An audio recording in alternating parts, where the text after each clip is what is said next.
మన ప్రభువైన యేసుక్రీస్తు ప్రభు వారి యొక్క కృపయు సమాధానం కూడిచి మనందరూ నిండుగా మెండుగా ప్రభు ప్రసాదించును గాక. ఆమేన్. దైవాత్మారము వ్రాలుము, దైవాత్మారము నా తనువున వ్రాలుము, నా జీవమంతయు నీతో నిండ చిరి వసింపుము, నా జీవమంతయు నీతో నిండ చిరి వసింపుము. పరిశుద్ధ గ్రంథంలోంచి దీని యొక్క వాక్యం పఠించుకుందాం. నిర్గమాకాండము 10వ అధ్యాయము 27 నుంచి 29 వరకు చదువుకుందాం.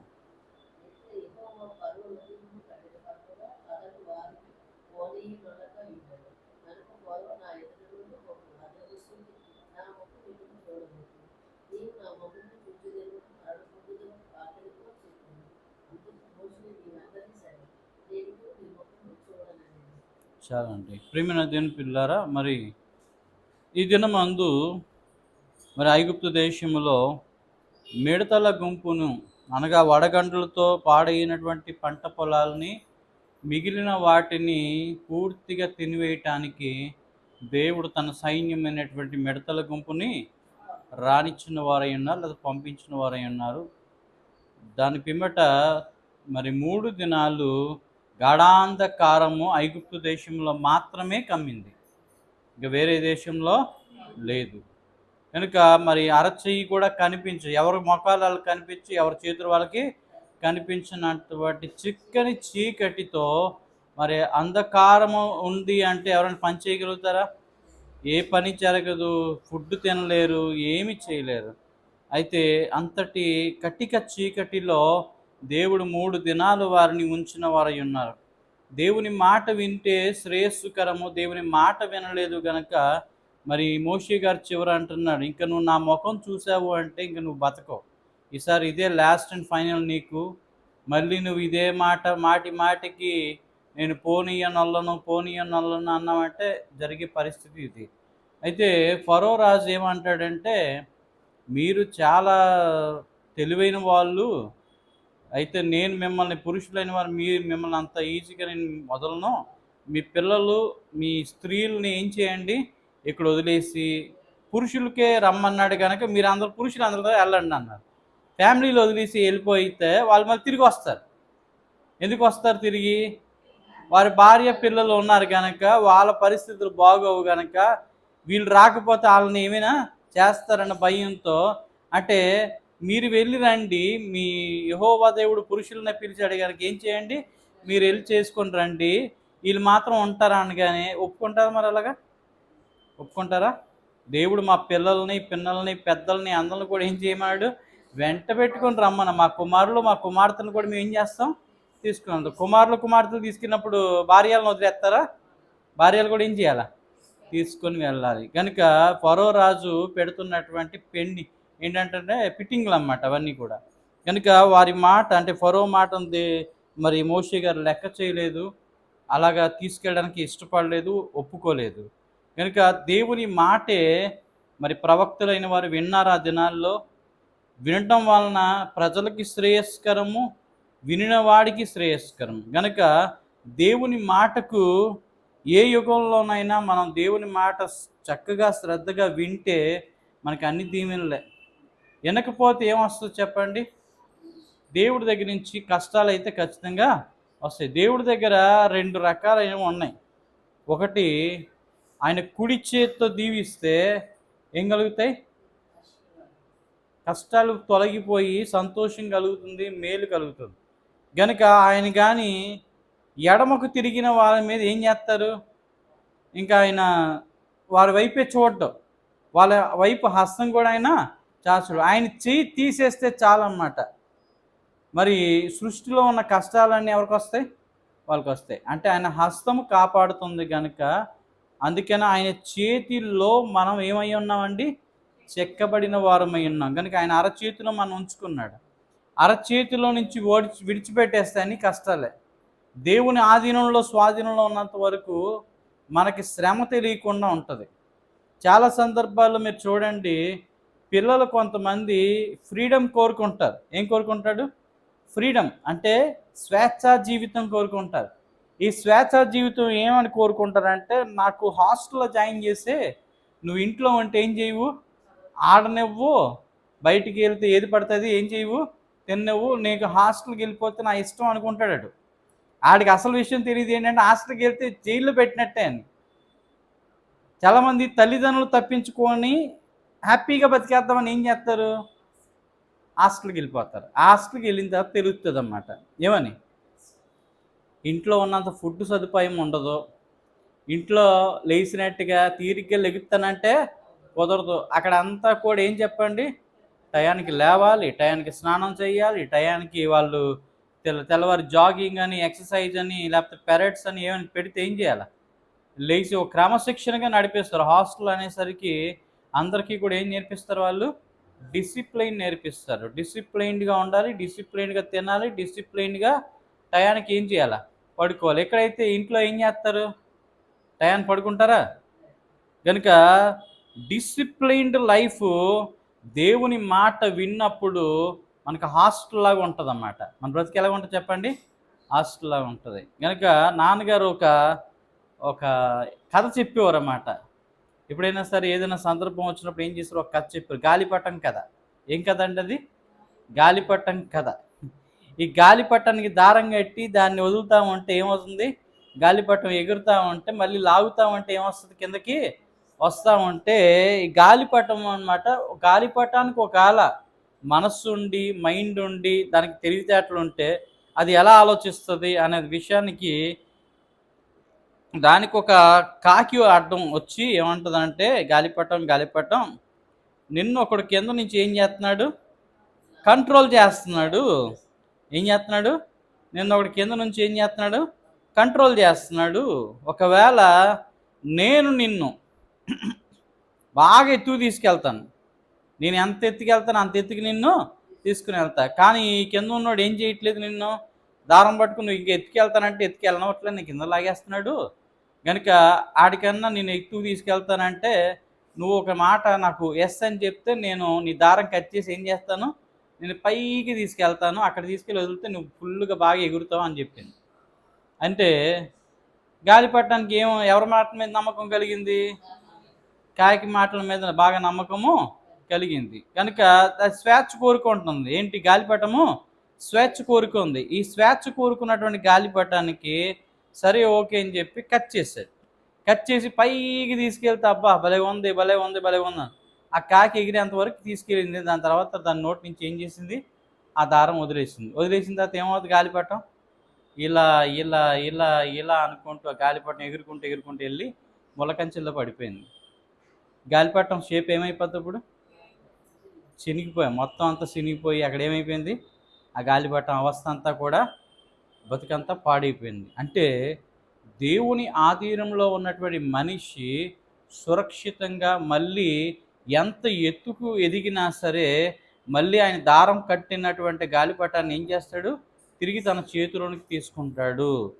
ఒకవేళ అదే కానీ ఇతరుల మాటలు విని నమ్మినా అది కట్ చేసింది అంటే, సాతాను గాడిన కాకి వచ్చి కట్ చేస్తే ఆ గాలిపటం బ్రతుకు ఏమైపోతుంది, చిన్న భిన్నము నాశనానికి గురైపోతుంది అన్న సంగతి ఇక్కడ మనము గమనించాలి. అలాగే ఇజ్రాయెల్ ప్రజలైన వారు ఒకప్పుడు విచ్చలవిడితనంగా వారి జీవితంలో బ్రతికారు. ఇప్పుడు వారికి దేవుడు ఒక డిసిప్లైన్డ్ లైఫ్ అనేది నేర్పించాలి. కనుక మరి బానిసత్వం అనే దాంట్లో నుంచి దేవుడు విడిపించడానికి, దేవుడు వారిని నడిపించుకుంటూ కనాను దేశానికి తీసుకుని వెళ్ళడానికి దేవుడు శతవిధాల ప్రయత్నం చేస్తూ ఫరో అనేటువంటి ఒక సాతానికి సదృశ్యమైనటువంటి ఒక మనిషి నుండి ఒక బలిష్టమైనటువంటి ఒక వ్యక్తి నుంచి దేవుడు ఏం చేస్తున్నాడు, తన బలమైన బాహుబలిని చూపించి బయటికి తీసుకొస్తూ ఉన్నాడు.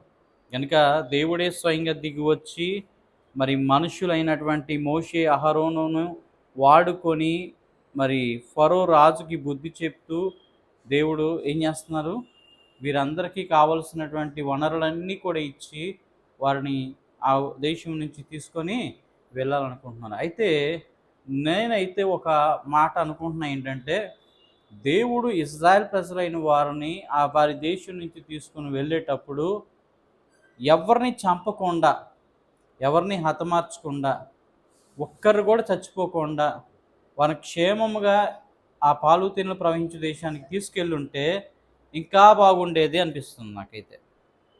ఏమంటే అవునా కదా? ఇప్పుడు ఎవరైనా మీ పిల్లల్ని వేరే ఫ్యామిలీ వాళ్ళకి ఎవరికైనా అప్పచెప్తే వాళ్ళు తీసుకొని వెళ్ళి మీ పిల్లలకి దెబ్బలు గట్ట బాగా తగిలించి తీసుకొస్తారనుకోండి, మీరు ఎలా ఫీల్ అవుతారు? మీ పిల్లలు ఆడించడానికి తీసుకుని వెళ్ళారు ఎక్కడికో, ఆడించడానికి తీసుకుని వెళ్ళి ముడుకులకి, కాలుకి, చేతులకి, ముక్కు, ముఖం అంతా కూడా ఏమైనా పూర్తిగా ఒళ్ళంతా దెబ్బలు తగిలినప్పుడు మీరు ఏమంటారు? తీసుకెళ్ళిన వాళ్ళని తిడతారా లేదా? అంటారా లేదా? ఏంటి మా పిల్లలు మా దగ్గర ఉంచుంటే బాగుండేది, ఇక మా పిల్లల్ని ఎప్పుడు కూడా మీ మీ చేతికి అప్పగించము అంటారు. అంటారా లేదా? ఇప్పుడు దేవుడు ఇజ్రాయెల్ ప్రజలైన వారు అరణ్యంలో తీసుకొచ్చిన తర్వాత వారు మంచో చెడో తప్పు చేశారు, విసుక్కున్నారు, దేవుని మీద సరుక్కున్నారు, దేవుని మీద అవిధేయత కలిగి ఉన్నారు. అయితే దేవుడు వారి అవిధేయతను బట్టి వారు ఇసుకలో ఏమైపోయారు? రాలిపోయే పరిస్థితి. అంటే సంరక్షకుడిగా ఉన్నటువంటి దేవుడు ఎందుకు వారిని కాపాడలేకపోయాడు అని అంటే, ఇక్కడ ఒక విషయం మనం గమనించాలి. దేవుడు పదే పదే చెప్తూ ఉన్నారు. చెప్పినా వినకపోయిన వాళ్ళని ఏం చెప్తాం చెప్పండి? ఇప్పుడు పిల్లలు పరిగెడతా ఉంటారు. పరిగెట్టొద్దురా పరిగెట్టొద్దురా, పడిపోతావు అని 10 సార్లు చెప్తాం మనం. అయినా వెళ్ళి దెబ్బలు తగిలించుకుంటే ఎవరు తప్పు చెప్పండి? తప్పెవరిది? ఇప్పుడు పరిగెట్టొద్దని పిల్లలు చెప్తాం, పరిగెట్టి ఏ రాయి తన్నుకోనో లేకపోతే ఎక్కడో జారి పడ్డమో, ఎక్కడో కాలో చెయ్యి ఎరగడమో ఇవన్నీ జరిగితే బాధ్యుడు దేవుడా లేకపోతే పడినోడా చెప్పాలి మీరు. అయితే అది కూడా నేను ఆలోచిస్తున్నాను. ఎందుకంటే దేవుడు అన్నాడు, హెచ్చుగా తినొద్దురా నాయన, ఎంత కూర్చుకోవాలో అంతే కూర్చుకోవాలి అంటే, వీళ్ళు ఏం చేశారు? పేకమయ్యి తిని తెగులు వచ్చి చచ్చిపోయారు. పేకమయ్యి తిని ఏం చేశారు? తెగులు వచ్చి చచ్చిపోయిన కొంతమంది. అలాగే విగ్రహారాధన చెయ్యొద్దు, అది దేవుని నామానికి అది అపకీర్తి అనే సంగతి తెలిసి కూడా అహరోని దూడ చేయించుకొని ఏం చేశారు? దాని చుట్టూ నాట్యం ఆడి, దేవుని పక్షం ఉన్నవాళ్ళు ఎవరో రండి, అవతల పక్షం ఉన్న దూడ వైపు ఉన్న వాళ్ళు ఎవరో ఉండండి అంటే, దేవుని పక్షంగా మాట విని వచ్చుంటే ఏమయ్యేవారు? వాళ్ళు బతికిపోయేవారు. దేవుని మాట వినకుండా మేము ఆ దూడ వైపే ఉన్నాం, చచ్చాడు. ఇక్కడ తేడా అవుతుంది ఏంటంటే, వినటం వలన బ్రతికారు, వినకపోవడం వల్ల చచ్చారు. అంతే తేడా. దేవుడు చంపడం కాదు ఇక్కడ. వింటే బతుకుతారు, వినకపోతే చేస్తారు. అందుకని దేవుని మాట బ్రతికించే మాట. అందుకనే నీ వాక్యము నన్ను బ్రతికిస్తుంది, అది నా బాధలో నెమ్మది నాకు కలిగిస్తుంది. కనుక దేవుని మాట వినేవాడికి క్షేమము, దేవుని మాట వినేవాడికి ఆశీర్వాదము, దేవుని మాట వినేవాడికి అన్నీ కలిసి వస్తాయి. దేవుని మాట విన్నవాడికి అడుగడుగున కష్టాలు అనేవి దాపరించి చివరికి ఏమైపోద్ది? జీవితం అంతా కూడా శిథిలమైపోయే పరిస్థితికి వెళ్తుంది. కనుక దేవుని మాట బంగారు మూట, దెయ్యం మాట ఏం చెప్పండి? సర్వనాశనానికి నడిపిస్తుంది. అందుకని దేవుని మాట వింటే దెయ్యం మన దగ్గర నుంచి ఏమైపోద్ది? పారిపోతుంది. కనుక ఇజ్రాయెల్ ప్రజలైన వారు దేవుని పక్షాన ఉంటే వాళ్ళకి క్షేమం కలిగి ఉండేది. వారందరూ కూడా ఎక్కడికి వెళ్ళేవారు? పాలు తేనెలు ప్రవహించే దేశానికి వెళ్ళి ఉండేవారు. కానీ వాళ్ళు దేవుని మాట వినక అవిధేయులుగా ఉండడం బట్టి పాము వచ్చి కూడా కరిచేసింది కొంతమందిని. ఆ పాము వల్ల కొంతమంది ఏమయ్యారు? మృత్యువాత పడి చచ్చిపోయారు. చూడండి, అప్పుడు దేవుడు ఉన్నాడు, నిజమే, దేవుడు తోడు లేకుండా ఎక్కడ లేడు, అందరికీ తోడున్నాడు. మాట వింటే రక్షణ, మాట వినకపోతే నాశనం. అంతే. ఎవరికైనా సరే అది ప్రపంచంలో ఆ భక్తుడు కావచ్చు, భక్తిహీనుడు కావచ్చు, వింటే మంచిది, వినకపోతే అంతే, అయిపోయింది, పరిస్థితి తారుమారు అయిపోద్ది. కనుక ఆదాము దేవుడి మాట విన్నాడా? వినలేదు, పోయాడు. కయ్యేను దేవుడి మాట విన్నాడా? వినలేదు. నువ్వు మంచి పని చేసి ఉంటే తలెత్తుకునేవాడు, మంచి పని చేయలేదు కనుక ఏమైంది? తలదించుకునే పరిస్థితి ఈరోజు వచ్చింది. దాని తర్వాత భక్తులైన వారు మాట విన్నారా? వినలా. ఏమైంది? ఎవరి ఇష్టం ప్రకారంగా నడిచారు. దాని తాలూకా ప్రభావాన్ని ఏం చేశారు? వాళ్ళు చూడటం అనేది జరిగింది. కనుక దేవుని బైబిల్ గ్రంథం అంతా కూడా మనకి ఏం కనిపిస్తుందంటే, వినుట, విశ్వసించుట, ఆజ్ఞకు విధేయులయుండుట, ఈ 3 పనులు చేయవారే పరలోక వాస్తవ్యులు అగుట. వినుటం, విశ్వసించడం, ఆజ్ఞకు విధేయులై ఉండడం. ఎంటైర్ బైబిల్ అంతట్లో కూడా ఇదే ఫాలో అవ్వాలి. This is the primary and very prominent దేవుడు పెట్టినట్లు ఒక రూల్. వినాలి. దేవుడి మాట, చెప్పిన మాట ఏం చేయాలా? వినాలి. ఎలా వినాలంటే శ్రద్ధగా వినాలి. శ్రద్ధగా వినాలి. ఏదో పెడచెవిని పెట్టి విన్నట్టుగా ఏం చేయకూడదు, వినకూడదు. శ్రద్ధగా విని ఏం చేయాలా? శ్రద్ధగా ఆలకించి, ఆ శ్రద్ధగా ఆ మాటను శిరసావహించి అనుసరించి విధేయులుగా మనం ఏం చేయాలి? ఆ మాటను విశ్వసిస్తూ మన జీవితంలో అమలుపరుచుకోవాలి. ఆ పరుచుకున్నప్పుడే దేవుడు ఏం చేస్తాడు? అమితమైనటువంటి దీవెన ఆశీర్వాదాలు మనకి మన మీద కుమ్మరిస్తాడు. కనుక దేవునికి అసాధ్యమైనది ఏది కూడా దేవునికి లేదు. కనుక అందుకని మనకి అన్నీ కూడా ధారాళంగా ఇస్తాడు. మనం అందరం ఎవరమో అనేది దేవుడికి తెలుసు. ఈ లోకానికి రాకమునిపే మనకి దేవుడికి మనం ఎవరో తెలుసు. మనం ఈ లోకానికి వచ్చిన తర్వాత మనం ఏం చేస్తామో ఆయనకి తెలుసు. మన బ్రతుకు ఎలా నడుస్తుందో ఆయనకి తెలుసు. మన తలరాత్రులు ఎలాగ ఉన్నాయో కూడా దేవుడికి తెలుసు. మనం ఎందులో పడిపోతామో కూడా దేవుడికి తెలుసు. ఎలా లేవనెత్తాలో కూడా దేవుడికి తెలుసు. కనుక భక్తుల జీవితాన్ని పరిశీలన చేస్తున్నప్పుడు మనకు అనిపిస్తూ ఉంటుంది. ఏమని? ఎంతో చక్కగా వెళ్తున్నటువంటి జీవితాలు ఎంతో చక్కగా ఏమైపోతాయి? డౌన్ఫాల్ కూడా అవుతూ ఉంటాయి. ఇప్పుడు దేవుడు అందరికీ ఒక రకమైనటువంటి రీతిగా నడిపించాలని అనుకుంటాడు. ఆయన నడిపించాలని అనుకున్నప్పటికీ కూడా మనిషికి మధ్యలో దేవుడు ఏం ఇస్తాడంటే ఫ్రీడమ్ ఇచ్చాడు, స్వేచ్ఛ ఇచ్చాడు. ఇప్పుడు పిల్లలు చూడండి, ఒక్కోసారి వాళ్ళు నడక రానప్పుడు మనం నడక నేర్పిస్తాం. నడక నేర్పించిన తర్వాత ఏం చేస్తారో తెలుసా? నువ్వు మన చేయి పట్టుకొని ఎవరాలు ఏం చేస్తారు? నువ్వు వదిలే నేను నడుస్తానంటారు, నువ్వు వదిలే నేను పరిగెడతానంటారు. నువ్వు వదులుతావు లేదా అని ఏం చేస్తారు? చెయ్యిని ఇలాగ ఎదిరించేస్తారు. ఏం చేస్తారు? పట్టుకొని ఎవరు. ఎందుకంటే వాడు సొంతంగా నడవాలా, సొంతంగా పరిగెట్టాలా, సొంతంగా పనులన్నీ చేయాలా, సొంతంగా అన్నీ ఏం చేస్తారు? సర్దేస్తారు. ఇల్లంతా కూడా సర్ది పెడతాడు. ఇప్పుడు చూడండి, చిన్నపిల్లలు 1 సంవత్సరంన్నర వచ్చిందంటే చాలు, వాళ్ళని మరి ఆ తల్లి పట్టుకోలేదు. ఎందుకు పట్టుకోలేదంటే వారు చేసే పనులన్నీ కూడా పిచ్చి పనులే చేస్తారు. ఇప్పుడు అక్కడ పిండి ముద్ద ఉంటుంది అనుకోండి, అది తీసుకొచ్చి అక్కడ పిండి ఉంటే పిండి అంతా కూడా ఏం చేస్తారు? కల్లాపు జల్లుతాడు వెళ్ళి. అక్కడ వాటర్ ఉందనుకోండి, ఏం చేస్తారు? మొత్తం వాటర్ అంతా కింద పోసుకుంటాడు, ఆ పిండిలో కలుపుతాడు. ఆ అమ్మ కలపడం చూస్తాడు, పిండిని నీళ్ళు పోయడం చూస్తాడు, చూసి అబ్జర్వ్ చేస్తాడు. ఇది మా అమ్మ చేస్తే అవుతుంది, నేను చేస్తే అవదా అని ఏం చేస్తాడు? వీడు కూడా ట్రై చేస్తాడు. అంటే చిన్నపిల్లలు ఏం చేస్తారు? పెద్దవాళ్ళని ఇమిటేట్ చేస్తారు. కానీ మనం మాత్రం దేవుడిని ఇమిటేట్ చేయం. ఎవరిని ఇమిటేట్ చేయమండి? మనకి దేవుడు కనిపించడు, దెయ్యం కనిపిస్తుంది కనుక దాన్ని ఇమిటేట్ చేస్తాం. దేవుడు అదృశ్యుడు. నిజాన్ని చెప్పాలంటే దేవుడు కనిపించడు, కానీ అన్ని కార్యాలు చేస్తాడు ఆయన. దెయ్యం ఏం చేస్తుంది? కనిపించేటట్టుగా మన ముందు కొన్ని చేస్తుంది అన్నమాట. అవి మనం ఏం చేస్తాం? అది చూసి దాన్ని ఫాలో అవుతాం. ఎవరిని ఫాలో అవుతామండి? దెయ్యాన్ని ఫాలో అవుతూ ఉంటాం. దేవుడిని ఏం చేయమండి? ఫాలో అవ్వం. కనుక ప్రియమైన దేవుని పిల్ల, దీన్ని బట్టి మనం ఏం అర్థం చేసుకోవాలంటే, దేవుడు నడిపించే మార్గము సన్మార్గము, నీతి మార్గము, ఇరుకు మార్గం. ఇంకా చెప్పాలంటే ఇరుకు మార్గం. చాలా జాగ్రత్తగా ఆ మార్గంలో ఏం చేయాలి? మనం ప్రయాణము చేయవలసిన వారమై ఉన్నాం. కనుక ఎట్టి ఒడిదుడుకులు వస్తాయి.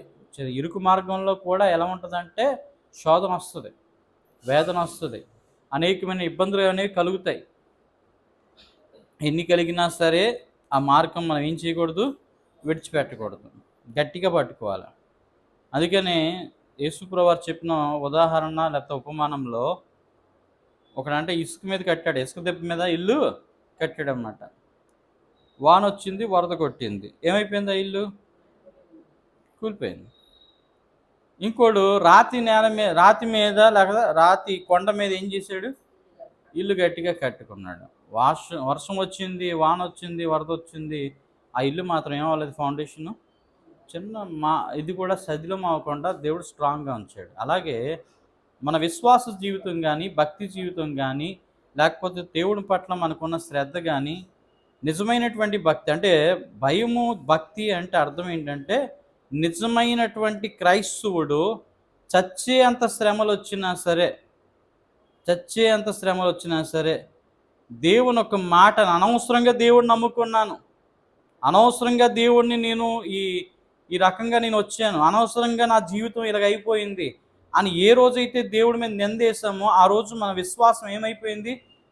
సన్నగిలిపోయిందని అర్థం. అంటే ఆ ఇల్లు కూలిపోవడానికి తిన్నగా ఉంది. ఆ ఇల్లు కూలిపోతే దానికి బాధ్యులు మనం అవుతాం కానీ దేవుడు మాత్రము కాదు. కనుక ఇల్లు కట్టుకోవడం అనేది ఎంత స్ట్రాంగ్గా కట్టుకోవడం అనేది, ఎంత గట్టి విశ్వాసం మీద కట్టుకున్నాం అనేది చిన్న చిన్న విషయాలకి, చిన్న చిన్న మాటలకి, చిన్న చిన్న వాటికి, చిన్న చిన్న శోధనలకి మనిషి అతలకుతలం అయిపోయి దేవుడి మీద నింద వేస్తారు చూసారా? ఆ రోజు ఆ మనిషి తన విశ్వాసం సన్నగిలిపోవడమే కాదు, అతను తనకు తాను ఆ ఇల్లు కూర్చుకునే పరిస్థితులకి వెళ్ళిపోయాడు అని అర్థం అన్నమాట. కనుక ప్రియమైన దేవుని పిల్లారా, ఒక ఇల్లు నిలబడాలి అంటే జ్ఞానవంతురాలు ఇల్లు కట్టుకొనును. ఒక జ్ఞాని ఏం చేస్తాడు? ఇల్లు కట్టుకుంటాడు. మూఢుడు ఏం చేస్తాడు? ఇల్లు ఓడబెరుక్కుంటాడు. మూఢురాలు ఏం చేస్తుంది? ఇల్లు ఓడబెరుక్కుంటుంది. కనుక ఒక ఇల్లు స్ట్రాంగ్గా కట్టబడంటే క్రీస్తు అనే నామందు విశ్వాసంలో ఏమవ్వాలి? ఇల్లు కట్టబడాలి. ఈ లోకంలో భయంకరమైనటువంటి పరిస్థితులు ఉంటాయి. చిన్న చిన్న పరిస్థితులు కాదండి, భయంకరమైనటువంటి పరిస్థితులు ఉంటాయి. వాటన్నిటినీ ఎదుర్కొనే శక్తి ఎవరికి ఉండాలా? క్రైస్తవ భక్తులకి ఉండాలి. ఎవరికి ఉండాలా? లోకస్తులకి ఉండవు. లోకస్తులు అంటే ఇలా అంటే అలాగే ఏం చేస్తారు? ఈజీగా అన్నీ కూడా కూలగొట్టుకుంటారు. కానీ క్రైస్తవ జీవితంలోకి వచ్చేసరికి ఈజీగా అన్నీ అవ్వవు. దేవుడి నామంలో వాక్యాన్ని బట్టి, వాక్య అనుకూలతలోనే దేవుడు మళ్ళీ ఏమైనా కోపగించుకుంటాడేమో, దేవుడి యొక్క ఏర్పాటులో నుంచి మనం వైదొలిగిపోతామేమో, లేకపోతే దేవుడు ఇలాగా దేవుని ఏర్పాటు నుంచి బయటికి అడుగు పెడితే నా పరిస్థితి ఏంటి, నా కుటుంబ పరిస్థితి, నా జీవిత పరిస్థితి ఏంటి అనేది భయం ఎవరికైతే ఉంటుందో వాళ్ళు ఏం చేస్తారు? ఎంత కష్టమైనా సరే ఇంకా అలా ఉంటారు. అది నిజమైనటువంటి దేవుడి యొక్క నడిపింపు. కనుక దేవుడు ప్రణాళిక అనేది మరి అన్నీ కూడా ఒకేలాగా ఉండవు. శ్రమైన, కష్టమైన, వేదనైన, ఖడ్గమైన, వస్త్రహీనత అయినను సరే క్రీస్తు ప్రేమ నుండి నన్ను ఎడబాపున అన్నారు. అంటే ఆఖరికి దరిద్రమైన అవస్థ కూడా వచ్చింది. అంటే తిండి తినడానికి కూడా, మెతుకు మింగడానికి కూడా ఏం లేదు, అవకాశము లేని రోజు వస్తుంది. ఆఖరికి లోకమంతా కూడా మనని ఉమ్మివేసే పరిస్థితి కూడా వచ్చింది. అంటే ఏంటి? ఇక ఈ తృణీకరించబడేటువంటి పరిస్థితి కూడా వచ్చింది. అలాంటి చీకొట్టే పరిస్థితుల్లో కూడా దేవుని విడిచిపెట్టకుండా గట్టిగా నిలబడిన వాడే ఎక్కడికి వెళ్తాడు? అబ్రహాం గారి పక్కన కూర్చుంటాడు. అబ్రహాం గారి పక్కన కూర్చున్నటువంటి స్థాయి రావాలి అంటే ఇక్కడ ఆ స్థాయిలో శ్రమ అనేది ఉంటుంది. అనుభవాన్ని మనం ఏం చేయాలా? పెంచుకోవలసిన వరమై ఉన్నాం. కనుక ప్రియమైన దేవుని పిల్లరా, దేవుడితో సహవాసము దెయ్యంతో ఏం చెప్పండి? పోట్లాట. దేవునితో స్నేహం చేస్తుంటే దెయ్యం ఏం చేస్తాం? మనతో చెలగాటం ఆడుతూ ఉంటుంది. కనుక పక్కనే ఉన్నాడు పగవాడు, దాని చక్కకే చేరాడు శనిగాడు. మెలకువగా ఉండండి ప్రియులారా, మీ మీద కీడుంది ప్రియులారా. కనుక దేవుని ప్రార్థన, దైవ ప్రార్థన మన జీవితాలకి ఒక ప్రాకారం వల్లే దేవుడు నియమిస్తాడు. అంటే ప్రాకారం అంటే అర్థం ఏంటంటే బౌండరీ వాల్, ప్రార్థన వాల్ ఉంటే nobody can enter in to that. ఎవరు కూడా దొంగోడు కానీ ఎవడు కానీ ఏం చేయలేడు. ఆ వాల్ దాటి లోపల రావడానికి సాహసం చేయడు. ఒక లోపల వస్తే బయటికి వెళ్ళగలుగుతాడా? లేదు. అది మన జీవితంలోనికి ఏ విపత్తు రావాలన్నా, ఏ కష్టం రావాలన్నా మనం అనుమతిస్తేనే వస్తుంది. మనం ప్రార్థన జీవితంలో ఉన్నాము, మన భక్తిగా ఉన్నాం, నా దేవుడు నాకు ఉన్నాడు, నాకు ఏం కాదు అనుకుంటే ఏం ఉండదు. దేనికి భయపడాల్సిన అవసరం ఏమీ లేదు. ఆందోళన ఎవరు చెందుతారు? ఎవరు భయపడతారు? ఎవరు వణికిపోతారు? ఎవరు అంతా అయిపోయింది అనుకుంటారు? అంటే ఒక అవిశ్వాసం అనుకుంటారు. చిన్న చిన్న వాటికి కూడా ఏమైపోతారు? అదిరిపోయి బెదిరిపోయే ఎవరు అంటే ఒక అవిశ్వాసి. కనుక విశ్వాసకి ఏముంటుందంటే దేవుని మీద గురి ఉంటుంది. నా దేవుడు నాకు సహాయం చేస్తాడు. నా దేవుడు నాకు అద్భుతమైనటువంటి జీవితాన్ని ఇస్తాడు. నా దేవుడు అద్భుతమైనటువంటి మేలు నాకు జీవితంలో చేస్తాడు. నా దేవునికి ఎటువంటి అసాధ్యమైనది ఏది కూడా లేదు. ఎలాంటి పనినైనా సరే నా దేవుడు చేసి నాకు నిరూపించేటువంటి వాడు అని. అందుకనే చాలామంది భక్తులు యొక్క సాక్ష్యాలు మనం వింటూ ఉంటాం. ఎలా ఉంటాయండి సాక్ష్యాలు? అవి ఎలా ఉంటున్నాయి సాక్ష్యాలు? చెప్తూ ఉంటారు ఏమని? నా జీవితం చాలా దౌర్భాగ్యమైనటువంటి పరిస్థితిలో, ఇక నా పని అయిపోయింది అని అనుకున్న పరిస్థితుల్లో నన్ను లేవనెత్తున్నాడు. ఎవరు లేవనెత్తారు? నా యేసయ్య నన్ను లేవనెత్తారు. నా యేసయ్య నన్ను ఈ పాపం నుండి, ఈ శాపం నుండి, ఈ త్రాగుడి నుండి, ఈ లోక వ్యసనాల నుండి ఏం చేశాడు? నన్ను లేవనెత్తాడు, నన్ను విడిపించాడు, నన్ను బలపరిచాడు, నన్ను దేవుడు ఒక స్థాయిలోనికి ఇప్పుడు నిలబెట్టాడు. మనం వింటూ ఉంటాం, పెద్ద పెద్ద వాళ్ళ సాక్ష్యాలు వింటూ ఉంటాం. సతీష్ కుమార్ చెప్తాడు సాక్ష్యం ఏమని? నేను ఒక జులాయిని రోడ్డు మీద తిరిగేవాడిని, నాకు బైబిల్ అంటే ఏంటో తెలియదు, నాకేమీ తెలియదు. కానీ నా జీవితంలోకి ఎప్పుడైతే యేసయ్య వాక్యం వచ్చిందో నా బ్రతుకు అంతా కూడా ఏమైపోయింది? మారిపోయింది. కనుక గొప్ప భక్తులు ఉన్నారు, వాళ్ళందరి జీవితాలు మారడం. కొంతమంది భక్తులుగా ఉండి పడిపోయిన వాళ్ళు ఉంటారు. భక్తులుగా ఉండి ఏం చేస్తారు? పడిపోయిన ఉంటారు. పడిపోయిన వాళ్ళు కూడా ఏం చేస్తారు? నీతిమంతుడు 7 మార్లు పడినను తిరిగి ఏం చేస్తాడు? లేస్తాడు. నీతిమంతుడు కాకపోతే ఏమవడం? పడిపోయినాడు అలా పడిపోయి ఉంటాడు కానీ లేవడం కాదు. కనుక లేచి నిలబడగలిగేవాడే నిజమైనటువంటి క్రీస్తు ద్వారా లేపబడినటువంటి విజేత కలిగిన వాడు. కనుక మన జీవితంలో కూడా చాలా సందర్భాల్లో ఎన్నో రకాలైనటువంటి వ్యసనాల్లోనో, బాధల్లోనో, కష్టాల్లోనో, శ్రమల్లోనో, కృంగించే బాధలు ఎన్నో మన మీదకి వచ్చినప్పుడు, మన పిల్లల జీవితాల్లో మేలు జరగకపోయినప్పుడు మనం కూడా ఏమనుకుంటాం? మన విశ్వాసం కూడా ఏమవుతుంటుంది? సన్నగిలుతూ ఉంటుంది. మన విశ్వాసం లూజ్ అవుతుంది, విడిచిపెట్టేసే పరిస్థితి వస్తుంది. ఏంటి దేవుడి దగ్గరికి ఇన్ని సంవత్సరాల నుంచి వస్తున్నా, ఇన్ని సంవత్సరాల నుంచి నేను చర్చికి వెళ్తున్నాను, ఇన్ని సంవత్సరాల నుంచి దేవుని పరిచయంలో ఉంటున్నాను, ఇన్ని సంవత్సరాల నుంచి పాస్టర్ గారు విషయంలో అన్ని విషయాల్లో కూడా ఏం చేస్తున్నాను? బాగా సహకరించే విషయంలో బాగుంటున్నాను. అయినా సరే దేవుడు మాత్రం ఏం చేయట్లేదు? నా జీవితంలో కనికరించట్లేదు ఏంటి? నాకు మేలు చేయట్లేదు ఏంటి? నా బ్రతుకులో, నా పిల్లల బ్రతుకులో, నా కుటుంబ బ్రతుకులో ఏ కార్యాలు జరగట్లేదంటే అని అనుకునే వాళ్ళందరూ కూడా జరగటం లేదు అని అనుకునే కంటే జరుగుతాయి అని అనుకుంటేనే అద్భుతమైన మేలు జరుగుతుంది. ఏమంటే జరగవు కాదండి, జరుగుతాయి. టైం రావాలి దేనికైనా. ఏం రావాలి? టైం రావాలి, సమయం రావాలి. సమయములు కాలము దేవుని స్వాధీనంలో ఉన్నాయి. ఇప్పుడు ఇచ్చేయంటే ఇప్పుడు విత్తనం ఈరోజు చేసి వెంటనే దేవుడు ఆ మొలకెత్తించేసి నాకు ఏం చేయు ఫలాలు ఇచ్చేయంటే ఇచ్చేద్దా చెట్టు? అది సృష్టి ధర్మం, అది కాదండి. సమయము కాలం ఎవరి స్వాధీనం ఉంది? దేవుని స్వాధీనం. ఎప్పుడు ఇవ్వాలో, ఎప్పుడు ఏది ఇవ్వాలనేది ఎవరి నిర్ణయంలో ఉంది? ఎప్పుడు ఏం జరగాలని ఎవరి నిర్ణయంలో ఉంది? కనుక ప్రతిదీ దైవ నిర్ణయంలో ఉన్నప్పుడు దైవ నిర్ణయానుకూలంగానే మన జీవితాన్ని ఏం చేయాలి? నడిపించాలి. ఒక దైవ భక్తి మనలో నిజంగా ఉంది అంటే ఆ భక్తి మనం కాపాడుతుంది, ఆ భక్తి మన జీవితాన్ని నిలబెడుతుంది, ఆ భక్తి మనల్ని పరలోక రాజ్యానికి నడిపిస్తుంది. కనుక అటువంటి గొప్ప భాగ్యము ఇజ్రాయెల్ ప్రజలైన వారి విషయంలోనూ, దేవుడు మోషే విషయంలోనూ, మన అందరి విషయంలో అద్భుతమైన కార్యం జరిగించి దీవించును కాక. ఆమేన్. ప్రార్థన చేసుకుందాం. నేటి దినమందు వర్ష క్రమంలో